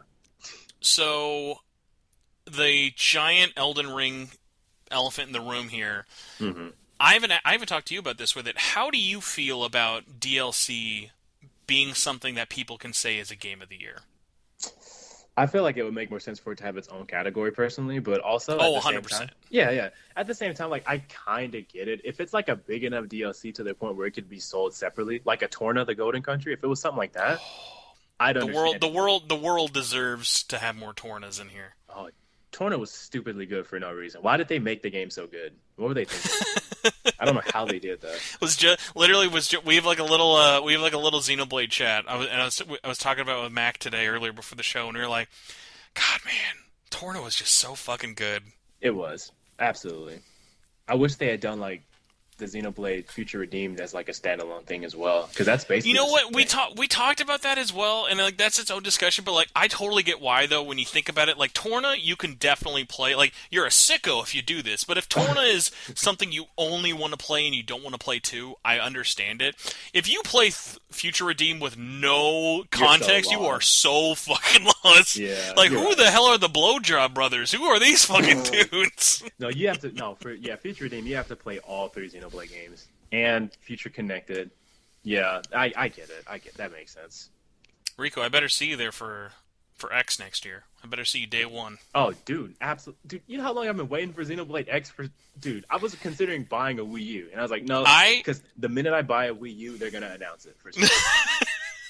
I bought, I think 2 years ago, right before Xenoblade 3 came out, I bought the Collector's Edition strategy guide for Xenoblade X. I played it on the Wii U. I have the Collector's Edition. I got the Steelbook. I imported and everything. I love X. But I remember I found like one of the few bits of merchandise I didn't own was a super nice, thick, hardcover strategy guide for Xenoblade X. And I said, I'm going to leave this sealed until the day we get it on Switch. And I'm going to like make a whole video of it and everything. I'm like, I'm ready, dude. I'm so ready for that port, you do not even know. Yeah, it looks. You seen the trailer then and everything? Oh yeah, Who is the guy at the end? Who's him with the hoodie? I know we're not supposed to know, but who is the guy with the hoodie? I don't know yet. So the thing that people don't remember is people remember that scene at the end of the Xenoblade Chronicles X trailer. That is literally the last shot from the game, like after the credits and everything. That was the post-credit scene. Here's the crazy thing. Yeah. People don't remember this, or especially if you didn't play this. That scene wasn't voice acted. So for 10 years, we saw that scene and had no idea what was going on. It looked like that. It ends it on a cliffhanger. Like, who's this guy? Like, there's no voice acting. There's no nothing. It's like, who is this person? What are they? You don't even know. So them throwing that in the trailer is crazy because that means that there's going to be more story. Yeah. I feel bad for them that played it back then and just never got that conclusion for over a decade. I mean, listen, dude, that was we had a lot bigger fish to fry than where's the sequel to Xenoblade X back then. We were like, right, I'll take whatever I can get. Sadly, but yeah, true. No, I'm locked in. I'm getting that game day one. So yeah, I definitely agree with you. I think DLC should have its own category. Like, there are so many categories that we didn't even go over for this show. I think especially with how much DLC, like, again, we were talking about, I think out of all the DLC I've played this year, I would definitely nominate The Answer. The Answer is a completely valid thing to nominate for DLC of the year. But why I think it definitely should have a category, similarly with how like we have RPG of the year and like Balatro is in for Indie Game of the Year as well. I think just because you're pigeonholed into a category doesn't mean you shouldn't be allowed to be in both. In the sense of like, Balatro is such a smaller game than all of these, but that doesn't stop it from being someone's favorite game that they experienced this year. And I think about this like last year. I think last year was also a really, really good year, but I think it just missed this. Phantom Liberty. I heard so many people tell me Phantom Liberty is like the best thing. You gotta play it. Like people told me like their game of the year last year was fucking Cyberpunk. And I was like, oh, why? Is it because of the updates? Like, yeah, the updates are good, but like literally they were like, this expansion pack, this DLC, Phantom Liberty, they were like, this is better than the base game. This is like one of the best games I've played all year. It's this big, massive, meaty expansion. And I'm like, I've played those games, like, and especially like looking at other ones for it. I think when some people see DLC, especially if you've not played it, I don't think there's a single and I mean, I shouldn't say this, I'm sure there are people out there. I think there are people out there who, if you haven't played Shadow of the Erdtree, or if you haven't played some of these really big, meaty expansions, and you look at this, you're like, why is this add-on here? Like, why is this tiny little thing? It's just more Elden Ring. It shouldn't be allowed to win. But, like, Elden Ring, if they sold Shadow of the Erdtree as its own standalone game, I literally think it would still be allowed to be here.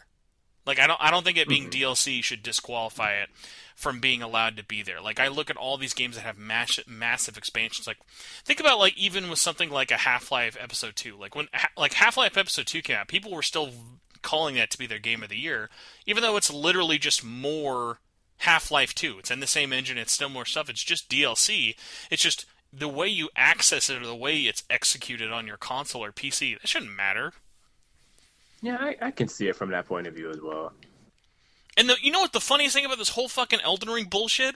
What's that? Is the fact that people have made such a big deal about it. And let me like, it started this huge discussion of DLC shouldn't be allowed, or like blah blah blah, or like this should be allowed. Why is this not here? Like literally, people being like there are people out there who are like, oh, if Elden Ring wasn't there, then Stellar Blade would have been there. So because Stellar Blade's not there, Elden Ring's there, so we have to be mad at this, and like other things like, and that's not how it works. But like, what's funny about it is, everyone is so riled up about Elden Ring being in Game of the Year nominees. You notice how neither of us are like, oh yeah, Elden Ring's going to win. Dude, no way in hell. There's no way Erdtree wins Game of the Year compared to all these other games. No way. There's no way it wins. Nah, I genuinely think it's between Final Fantasy, Metaphor, and Astro, but I think those are the ones. 100%. 100%. Yeah.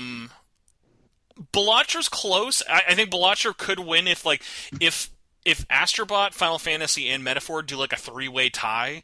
I could see Balatra kind of sneaking in there. Like, they all steal the attention away, but enough people kind of played Balatra that like really wanted in there. But yeah, I think Astro, Metaphor, and Final Fantasy is like a lock of like, yeah, if I had to bet, it's any of these three. Yeah, I think those are safe. And you talk, just to rewind back it, because you were talking about Cyberpunk. I just want to say real quick, what a turnaround, right, from launch. From the original launch of Cyberpunk. What a freaking turnaround. Yeah, man. And I mean, and they've been rewarded for it, and they've had a lot better of a reputation for it, but like, yeah, I want to play it now. I think a lot of people do disregard DLC as kind of just expecting one thing or another, and like a lot of people, it's like, yeah, all DLC is not created equal, but like we talked about with Torna and like Future Redeemed, like there are DLCs out there that are like, if not the same size of a game, or basically sometimes even a better experience. Like, seriously, how many people do you know who have played Torna even though they hate 2? Like, I know people who are like, oh, I hate Xenoblade 2, but I love Torna. Interesting. Yeah, yeah. I get it. Do you have any DLC that kind of comes to mind? Not of like necessarily you would give it Game of the Year, but like DLC that kind of stands out of being like, hey, this is like a big game, like kind of outside of like the Phantom Liberty and the Tornas out there.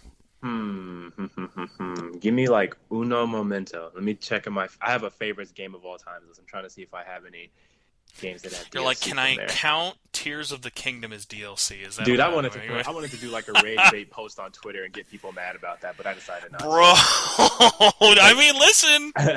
Yeah, that's a pretty big expansion. That's all I'm saying. That's one of those games. Okay, that's the one game that made me realize I suffer from recency bias very strongly. Like, it's not even funny because like, I said in terms of in the favor of it or against Tears of the Kingdom.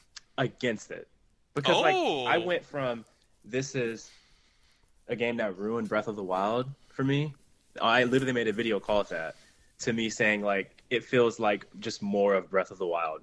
And I don't even talk about it anymore. I don't want people to think I'm just like flip flopping all over the place. So I don't even talk about it. But I still think it's better than Breath of the Wild in some ways, but also Breath of the Wild had a better story, and also Breath of the Wild laid the groundwork and all that. So like, I had a better experience with Breath of the Wild, I will say.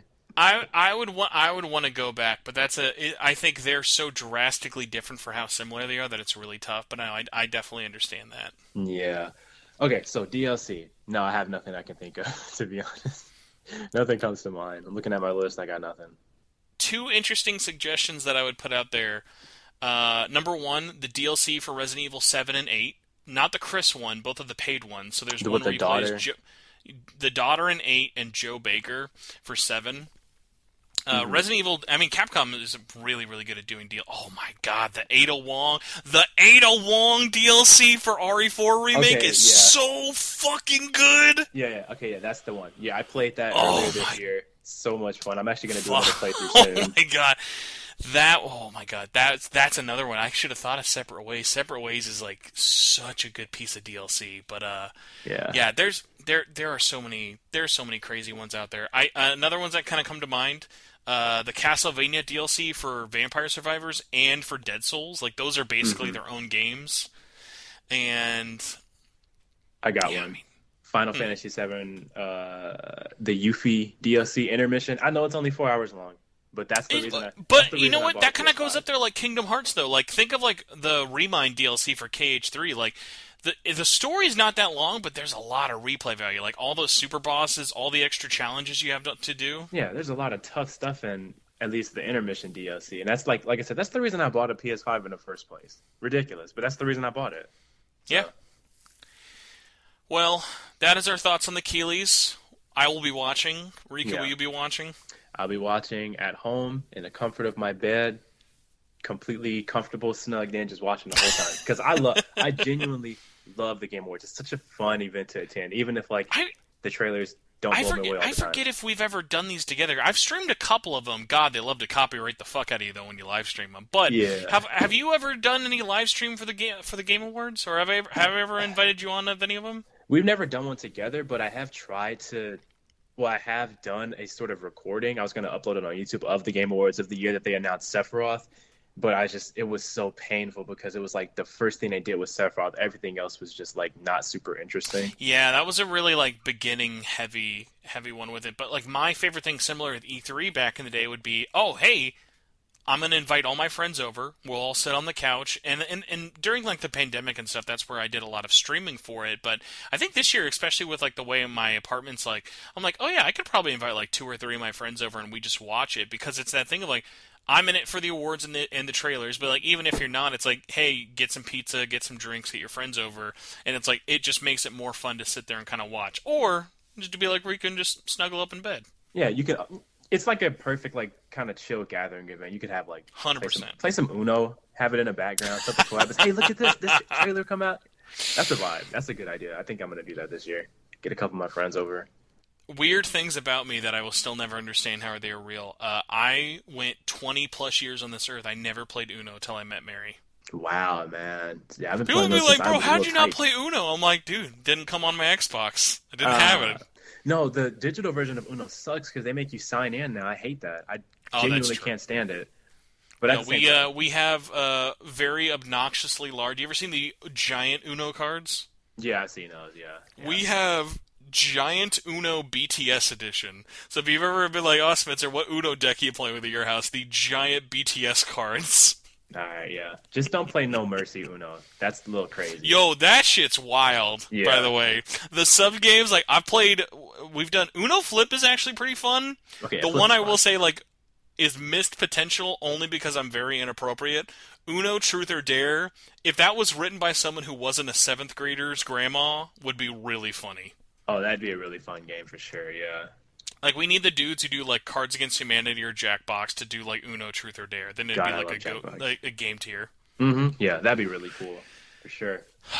All right, well, we're going to go with a quick little announcement, and then I'm going to ask, actually, real quick, because we definitely did not keep the show under an hour. I know. My wife is going to be so couple impressed. Minutes over. So, Rikku, Yeah. do you want to try and power through some questions, or do I got to get you out of here? We can power through. Let's do it. Okay. So before we get to questions, though, I forgot that I'm stumbling this on you. You're the first person hearing this outside of me. Mm-hmm. This year, I can't believe I haven't done this in like 3 years. I am bringing back the Atlus Awards. Okay. All right. So for all the people out there who are like, God, I fucking hate Jeff Keighley's Game Awards, wait till you see these, baby. So these are hosted by me. Categories are very Atlus-centric, as you would expect. I think there's like 12 or 13. And the whole thing is, it is the SMTN community. There will be a Google form, so anyone can vote. Doesn't have to be on Twitter or Discord or whatever. I'll have a Google form go up with this episode, or maybe a day or two after, and I'll advertise it and just let everybody know you can vote on it. You'll have basically a month, so we'll pick a winner before Christmas and announce it either New Year's or right after New Year's. And I guess I hadn't done it because it was kind of slower release-wise, but I remember like 2021 was a popular year just because we had SMT5 back, and I was like, I gotta bring it back this year because it was like Atlus had so many bangers. I was like, I don't know how I can't not do it this year. Okay, yeah, I'm with that. That's a great idea. So here's the categories. We've got Atlus Game of the Year, the A-Goaty. Mm-hmm. This one's going to be almost harder than Game of the Year, I would say. Best Soundtrack.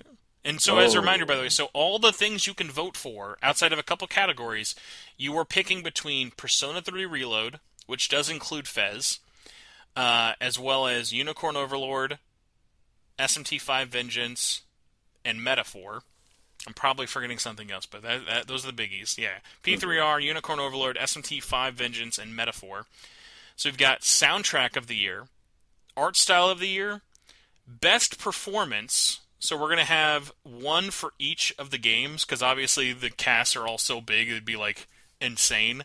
There will be one for everybody, and then there will be whoever got the most votes, because you don't have to vote on each game as well. Like if you haven't played Unicorn Overload, you don't have to vote for somebody. Okay. But then we will see who got the most votes overall. So like it'll be like something be like, oh, okay, like, well, we got Stroll versus like Aegis or something like that, or like I was gonna be like, I mean, listen, you can vote for Nahabino. I love Casey as much as everybody. I do love the idea of like, oh, we're gonna have like silent protagonist versus silent protagonist. Like, who's the better voice role?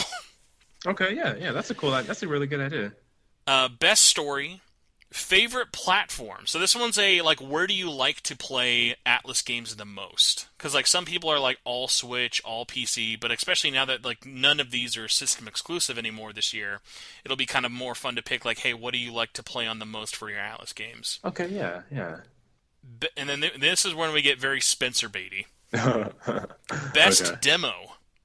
Which Atlus game had the best demo this year? We have best DLC, best collector's edition or day one edition, and then of course I think I've had this in like every award we've done. Best steelbook. Okay, yeah. This is a great idea. Not a ton. No, not like, because like some places like it would be like, here's 30 categories. There you go. Like the hardest one of these to pick is probably going to be like voice actor, just because of how many like people are in each one of the games. Mm-hmm. But you guys will have like a month to pick, and then we'll do a show that's basically just like an award show version of the podcast, and we'll have a bunch of people announcing all the different winners and things like that. So Rikku, if I can bribe you enough, you might even get you can steal a category. You can be like best Atlus feat, and then you can get the weird one. Who's got the best feat of the year in an Atlus game? Oh my god. Do you have nominees already, or you're? It's Koromaru. There's actually only one choice. It's just Koromaru. God. Good lord. Yeah, Koromaru, sure. Why not? Best paws, I guess. best dogs. Yeah. Who's got the best dogs? The answers are only actually Koromaru or a bunch of feet. Yeah. So that is going to be a thing that's up, and obviously had to lead in everybody with the Keighley talk. The Keighley talk's a little bit more universally fun, but on a bit more of a positive note. Because it's always funny. Everyone's like, oh man, these awards suck. And be like, fine, go do your own. Now go vote on these ones. Yeah. All right, so we've got a couple. That's great. So we got a couple of questions. We're going to try and power through, and if we're under the 2-hour mark, I'm going to give myself a reverse cookie, because I probably should have not been twice as long. But our first question comes from ABDIRAHMANSAID 2674, who one day will tell me how to pronounce his name. Yeah. Okay. It says, the only nomination that actually surprised me was the lack of P3R for music specifically. It was actually very shocking to me. Otherwise, I would say I'm rooting for Metaphor all the way for GOTY. I think it has the best shot Atlus has ever had at winning. There's no Zelda. That's a good point. Zelda definitely stole P5's spot for GOTY that year. Hmm. Since that totally dominated in 2017, I'd love to see Hashino on stage. We kind of talked about that a little bit about best category. I'd be curious, especially just because you've been playing so much of it recently. Where would you, outside of music, where would you maybe give the nominee to P3R this year for you? Like, would you say it's in your like top 5 RPGs? Top 5 for like the Game of the Year list or whatever? Yeah, well, no, not for GOTY, but at least like just for RPG of the year. Like, what's a category you would want to throw P3R in? Hmm. I mean, damn. I would give it to RPG of the Year. I'd throw it in there for sure. Okay. Yeah. I don't know what else, but I mean, it's a good game. I like it. I think it's my least favorite of the Persona games I've played so far, but I mean, um, yeah, RPG. I'm surprised it's not there, I guess. Yeah. I really expected that. Maybe not Game of the Year, but yeah, at least RPG of the Year. I think it might be that recency bias thing. Like, same with what you said with like Dragon's Dogma of like, because it was so old, people probably forgot about it. Yeah, sadly, because it's weird because a lot of people were making a ton of noise when it came out. Like it sold 1 million in like I think a week or so, or really quickly, a couple It's days or those, whatever. it's those sickos, man. Those sickos who thought it was going to be Game of the Year nominee. Like, it's got to be in. It's got to be in this year. Come on. Yeah, yeah. With a backhanded compliment question, this one's really funny. I don't even know if they meant this as a backhanded compliment. Hey1426 says, if DLC is okay for Game of the Year, where is episode Aegis in SMT5 Vengeance? By the way, very mean of you Oh to my call God. Vengeance DLC, but you're not wrong, but very mean. Oh God, this is one of those things where okay, episode I guess like I said, never played it, no opinion. Vengeance, no, no.